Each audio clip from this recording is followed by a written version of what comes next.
So we are now doing a video for Wednesday. We have a few different sources from the Torah. Oral Torah, a little bit from the written Torah. I want to start with, we're going to do the four, in my opinion, we're going to do the 4 layers of the layer. So if you think about a fruit, you have the outside of the peel, the inside of the peel, the outside of the flesh, and the inside of the flesh. Now, the outside of the peel, then you have like a membrane on the inside, right? You have the outer peel, then the inner peel. Then the flesh itself, you have inside, and then the inside of the flesh is kind of like, you could say, where the pit is, like the seed. And everything is contained in the seed. So let's start from the outermost layer. We have the straightforward. It's called pshat.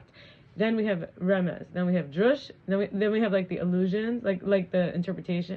Then we have like the what it's pointing at. Then we have like it's pointing towards inside, right? Then we have the actual interpretation, which is like a flesh, and then we have the seed, that like, which in Hebrew it's called sod for this level, which is similar to seed, and it's the secrets, like the secret layer, the deeper meaning.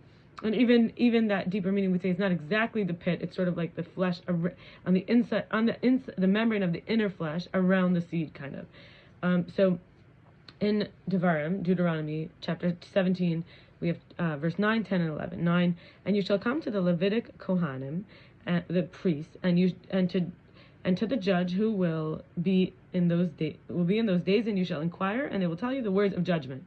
And you shall do according to the word they tell you from the place the Lord will choose, and you shall observe to do according to all they instruct you.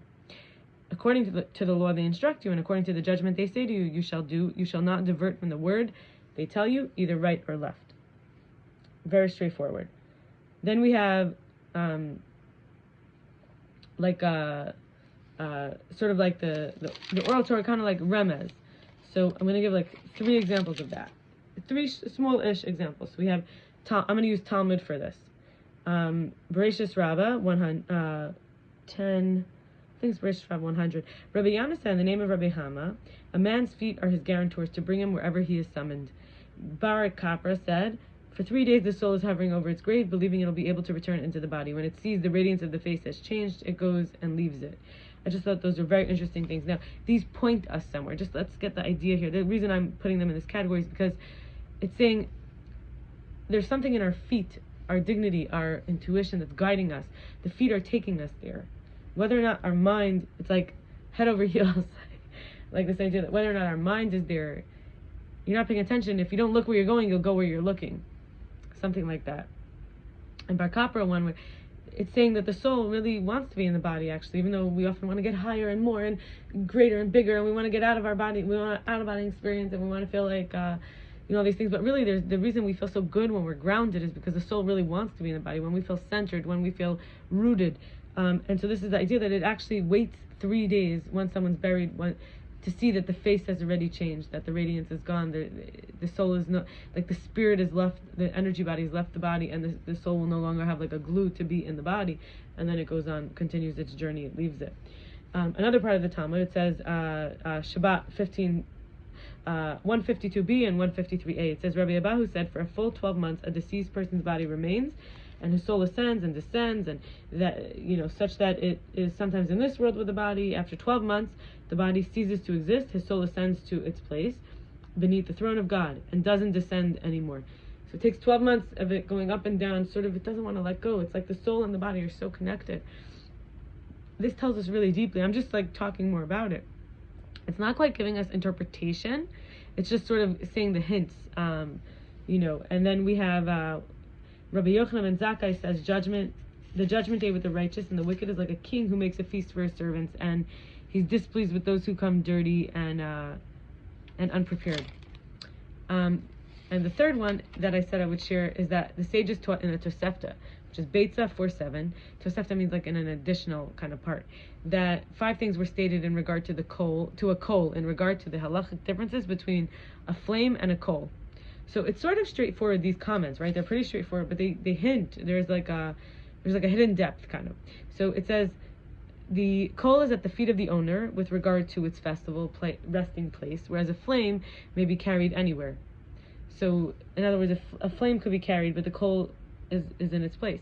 One is liable for misusing a property that's consecrated to the temple with a consecrated coal, whereas regard to a flame, according to rabbinic law, one may not benefit from it, but he's not liable, like doing something bad, punishable for misusing property consecrated to the temple. The coal, number 3, that's used for idol worship is prohibited for one to benefit from it, whereas from a flame of this sort, it's permitted to benefit. 4, one who carries out a coal to the public domain is liable, whereas one who carries out a flame is exempt. One who is prohibited, I think this has to do with Shabbos, but it doesn't say it outright, because public domain you can't carry into different domains. Unless you create an Erev, which means that you would actually eat with those people, although now it's become stretched to the point that people just make Erev in a city, in a town. 5, one who is prohibited by a vow from deriving benefit from another person is prohibited from using his coal, but he's permitted to derive benefit from his flame. And I want to give one more over here. Now we're going to go to the next layer. Two for this next layer. One is the Tanya, and one is from Asher Crisp. Now I'm not putting them on the same level. I'm not even comparing them. Just 2 examples. So we have here one example from the Tanya. This is kind of refined Kabbalah, it's Chassidus. I would say it is, you know what, let me do one a little more external first. We have Asher Crisp on interclusion.org. He says that we have cheder, which means room, and its contents. So we have, interesting, it's acronym, the numbers, the letters, ches, dalid, resh, or we would say chadara, cheder, chesed, and this has to do with 3 attributes that are often in a trio. This is like a trifecta, like a triptych. We have chesed, the right arm, gevura, the left arm, and rachmim, the torso. And sort of they come together as like the main heart balance, like the emotions of give and receive, feminine, masculine, sort of. So chesed is sort of this attraction, loving kindness, while gevura is sort of this din. It's like repulsion, severity, and while chesed is kind of this expansion and generosity, gevura is like judgment, withholding.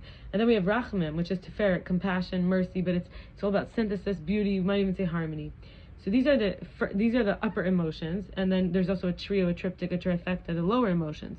So this is like getting pretty deep. Like this is very big stuff. You could sort of, it's conceptual. It's sort of like the flesh, like you're eating it directly. You're eating this, and there's sweetness in it. There's sweetness. It's not dry at all, right? And so there's these innate emotions, which are entrenched automatic responses, and then aroused emotions, which there's a stimulus required.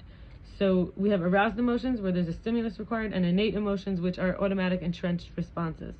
And then there's the bottom 3 I just spoke about. The bottom 3 are derivatives. They're not pure emotions, but behavior modes that bestow character to someone, like the secondary colors from the primary colors, which is a brilliant analogy. We have hod, which is sort of like a precious. We have hod, which is like a preciousness, and this is like hon. It's acknowledgement, splendor. It's like open and grateful. Then that's the left leg. Then we have the right leg, which is, so we have like the upper limbs and then the lower limbs, and the shoulders sort of girdle goes into the torso, and then the pelvic girdle goes into the pelvis. So we have netzach, the right leg, victory, endurance, ambition, persevering, and this is na'im, pleasant, nun, right? And then we have yakar, yesod, riches, which is foundation, connection, creative, abundant. This is the pelvis, the generative sort of energy. And then if you put these together, we have hin, which is measure. So you can see like the cheder is like the room you're in, its contents more like the natural ones. But then you have like these stimulus is required, where it's like hey yod nun, which means hin means measure. And I want to go even deeper now to the Tanya. We're going very close to like the innermost. So we're still in this level of drush, which is like speaking about. Now, some could say I skipped a level and that all the Talmud stuff is actually in the drush, but I'm using it for this based on the things that I chose from the Talmud. We could say it's generally in one or the other, but this is how I'm doing it. Tanya. So what's interesting is that a lot of the Chabad rabbis talk about maimarim, sichos, drush. They give a drush. It's actually speech. It's about speaking. It's a speech. It's you're saying a good word, you're talking about it. Look, sichos and maimarim is the idea of speaking. So it's Tanya chapter 37 of Likutei Amarim. Amarim is like, there's a lot of ways to say speaking in Hebrew by the Alter Rebbe, so it's very related to this drush, the third layer. And he says any mitzvah whose performance involved a transgression, God forbid, since the sinful act receives its vitality from the three completely unclean klipot, which are the shells, the husks, right? See, it's talking about peels, right? The resulting mitzvah cannot elevate it. So in other words, you make a channel, you create this like path, but it caused you to violate. It's become so, the sinful act now brings in that dirty sort of energy from a place that was totally like forbidden. This pathway cannot go up. It's got a density of like, it's like the peel penetrated, like the outer peel penetrated in. It's almost as if the peel was broken all the way through to the flesh, and now you're gonna say, oh, it's clean, it's pure. No, a bug could go in, a worm could have gone in, right?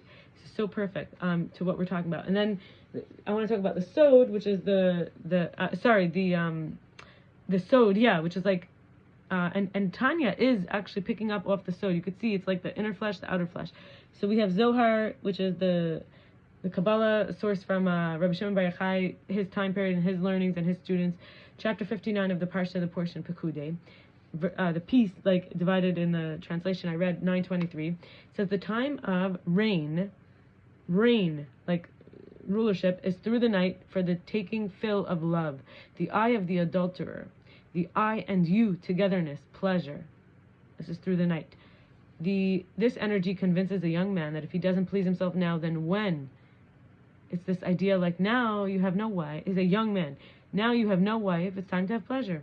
But the good inclination doesn't abide by the man. It's kind of like afar when he's 13 years of age, and even then, not in everyone. So the other inclination says it stays with you, like Bereshis 4:7. Sin crouches at the door. Since the day you were born, as it says that, in that quote. So this is hinting at something extremely deep. That deep inside there's this pit you don't want to eat, right? Think about it. It's like you could choke. It could hurt you if you swallow that big pit in that fruit we're talking about. But it says I just want it. I want to eat it, but it could hurt you, right? It could cause you to violate yourself. So there's like this sense of it's not the sweet flesh. And so I feel like this is really close to what we've been talking about, this theme. And I'll stop here and look forward to doing more videos tomorrow. All the best. Bye-bye.